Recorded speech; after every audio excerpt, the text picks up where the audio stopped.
3, 2, and 1. I hope that's on the rewind. It is TexAgs Rewind. That's Dalton. Howdy. And Dalton, we haven't seen you on the air enough, but today on the show we had good stuff. But you're telling me you're launching this. You flirted with the idea for a while, but you're launching a new endeavor, if you will. I think I'm going to start an app. It's going to be like a blue logo. The initials, like you'll see on the logo, will be an O and an F. I think it's going to be called Only Facts. Only Facts. Yeah, where I just every day you can subscribe and pay me money and I'll give you the facts. All right. You want to know my fact I got for the day? What's the factoid? Buzz Williams is rolling. Fact. Fact. What do you got on the rewind? Wait, hold on. Who used to do that? Was that a Corby thing? Fact. I don't know. Somebody used to do that on the air. Palpable Buzz Williams. How about that? I like Buzz. I do. I do Are you a too. Bruce Pearl guy? Lots of good pictures on TexAgs right now. Shut up, Bruce. I think we should get that one trending. So on the show, we talked about sweeping those Auburn Tigers. Yeah, with Logan Lee. Logan Lee, you know what? He did join the show, believe it or not. Did he talk about how he just watched AC Law play? That's like his claim to fame. So I didn't know you sent that text message until later. Let's see if I can find it. But what did you say basically? Yeah. Here, I got it. Logan was an expert at watching AC Law play. At a very high level. At a very high level. Yeah. I mean, I'm just known for watching David Nuno do radio. That's what I'm famous for. Well, you used to watch every day, and now I don't know if you're watching anymore. But that's okay. You're listening. I watched this morning. I texted in. That doesn't mean you were watching. I was. I had it on, TexAgs, the app. We have an app now. Best app ever. I can do that while I was getting my morning workout in. So Getting your alerts if anything breaks. Exactly. From Billy Lucci. Every time he posts, you get a notification. It's awesome. What else you got? All right. We had Jason Howell. The show was a little better today. Hey, man. Jason Howell.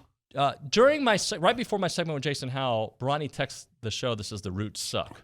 Well, no one cares what Broninger thinks. Yeah, you're exactly right. Tyrin Smith, we talked about him with CT, breaking down his game. He's 5'7", he's good, he's electric.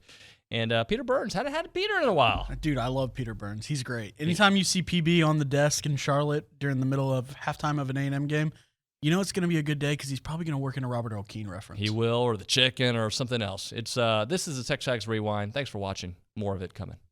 I didn't know this. I'm sure you did. That shot was bipolar. Turkey hats. For the defensive? Yeah. Yeah. Is that a thing forever? Or is that like a No, I think it's a new thing. That's a new thing. Okay. So the last game, I think I saw the most of the last game, and there were maybe 6 or 7. Yeah. So explain what a turkey hat is for those who don't know. So 3 consecutive stops, Three right? consecutive stops is a turkey. Just like in bowling, you get 3 strikes, it's a turkey. That's what Buzz calls a turkey. They try to get 6 or 7 turkeys a game, which is 6 or 7 individual times where they make 3 or more defensive stops in a row. And so that has caught on. And I love it. I mean, look, the Reed Rowdies were awesome when I was playing here. They were fantastic. And then they kind of fell off. And I think they're getting back into a groove of being enthusiastic and coming out and supporting the team and being consistent. The thing that I liked about the crowd last night, I felt as if they were kind of knowledgeable about the game of basketball. Our fans have never been knowledgeable about it, but they don't necessarily know when to yell, when to be quiet, when to do this, that. Did you just diss our entire fan? Yeah, guaranteed. Like we haven't been a basketball school, and they're awesome because they're always yelling, which Right. is fantastic. The atmosphere is always at a high point. Right. But it felt like last night when A&M was on offense and they needed a bucket, it was quiet or not as loud. Right. And the team was able, and then as soon as A&M made a shot, it erupted again. Yeah. And it was loud for the entire defensive possession. And that's how basketball fans are. And I felt like that's how the crowd was last night. I was pretty impressed. All the questions that maybe opposing schools would put in the mind and put some doubt in their minds, I feel that Petrino kind of shuts that all up. And if he goes into your house, you're kind of intrigued by it. Absolutely. And Coach Drew Causey at Oak Grove talked about how, I mean, you've got 2 offensive minds who are quarterback developers who have worked with Heisman Trophy winners and guys who've gone on to succeed in NFL. That's big just in terms of the quarterback, but as an offensive player, you have to think it's going to be a fun mesh of ideas in that offensive meeting room. If you got a question for Jason, you can do that on the A&B text line, 979-693-1150. Ask Jason anything. It doesn't have to be recruiting. You can ask him about his favorite dessert for Thanksgiving or whatever day. We've got a lot of stuff to get into. Jason, one of the always big topics, and I mean, it doesn't, Petrino's a hot button issue when it comes to recruiting and offense. But when it comes to A&M the last couple years, Billy was just on the other day talking about it, linebacker, right? So I'm envisioning a room with DJ Durkin. He's got LB written in big letters like on the wall. How important is getting not one, but a couple of dynamic linebackers to this class? Incredibly. I think they need to take a pretty large linebacker group this year, and especially with the talent that's in the state. There are some really good linebackers just in the state of Texas this year. It's a strong year. There's not an Anthony Hill out there, but there are a lot of really good, solid 4-star types. I mentioned Brandon Booker. Xavier Atkins moved in from Louisiana to the Houston area. He's an LSU commit, but he's looking really hard at A&M. And, Peyton Pierce out of Lucas Lovejoy is a guy that started as a freshman at Allen before he transferred over to Lucas. And, that Davon Keys is one that we've talked about that A&M offered early. And he's not necessarily the flashiest guy, but he's always around the ball. To Anthony Smith, Justin Williams. There's a lot. Those are guys that they've offered, and there's even a few more out there that they haven't. That it wouldn't surprise me to see them pop up on the radar. That are really strong in this 24 class in the state of Texas. So with the talent that's out there, I think three linebackers in this class is definitely doable. It wouldn't surprise me to see them.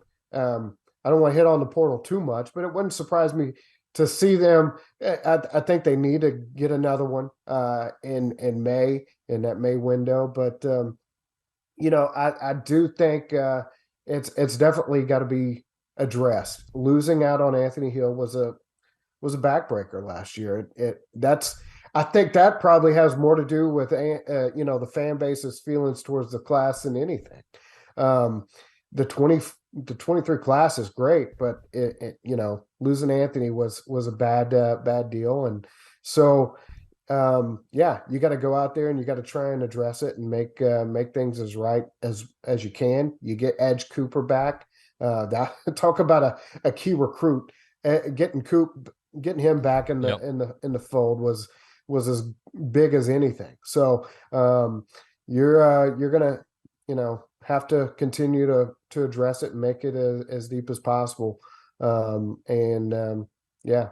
24, it's a huge need, and there's no way around it. One other follow-up to the linebacker before we hit a break. To me, too, it's about closing, right? Because they've shown, like Perkins, Anthony Hill, the kid who went to USC from Oklahoma State, like they all showed interest in A&M, and a couple of those guys committed to Texas A&M. Yeah. It's just finishing the deal, and that's got to be the emphasis, not just getting the interest, because you're going to get interest at A&M. You got to find a way to close it.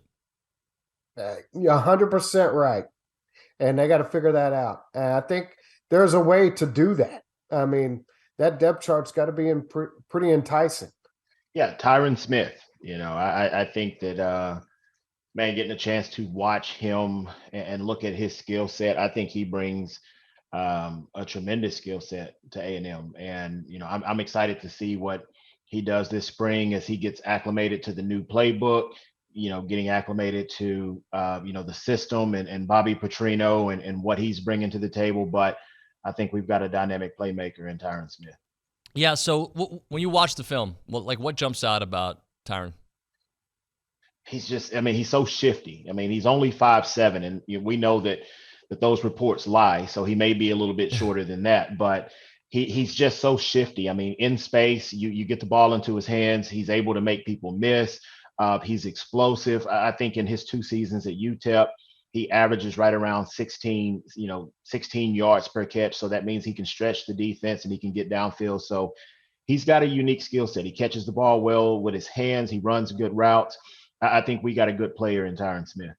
So how does a guy that is just 5'7", and how does a guy that size produce so much?